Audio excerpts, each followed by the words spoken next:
once you took over as a chair, what did you see? What was the biggest challenge you probably see, and how you envisioning to overcome with that? The biggest challenge was to become compliant, because in those compliances from the province, it makes it easier to govern.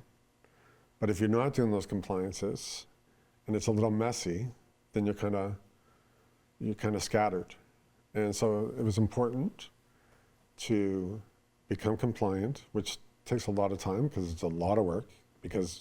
And we weren't the only police board that was going through this. And then, that learning curve, there was at that time, no education for the governance side of it, really. So we changed that by hiring a consultant who understood the role very well. That person was the president of all the boards across Ontario.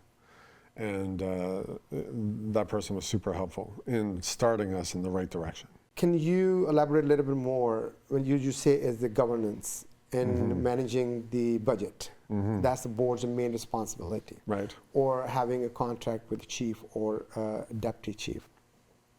And also you mentioned it's a compliance. What does the compliance mean? How the province direct you to give you direction to comply with? There's a really thick document about compliance. All right, so a strategic plan is compliance.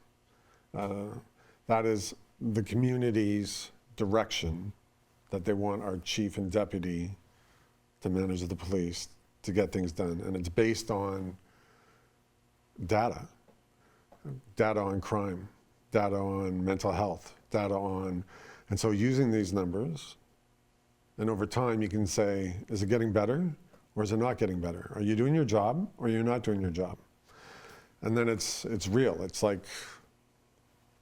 it's something you can refer to, right? And that wasn't happening in that. I mean, there were strategic plans in the past, but not data-driven and community-based driven. And so we wanted to change that, and we did. And, we're just having one compliance would be the board office not inside the police station. That's a bit of a conflict of interest. I mean, this is happening now. That's how long it's taken us to get there because we had so much other stuff to work on. And compliance would be your chief having a performance review so that you can say if things are getting better or not. And we hold the contract with them. So, if they're not doing their jobs, then that's a conversation, right? On behalf of the community. That governance part of it is also to keep a paramilitary service like the police from not becoming political. We're the in-between. Not saying that City Hall does anything, but we're the in-between, making sure that the police never become political. And that's a healthy thing as well, right? So that's one of the board's responsibility. Yeah. Yeah. So how we prepare our strategic planning? Well, we reach out to community groups, and which is not always the easiest thing to do. So we also hired a consultant for that.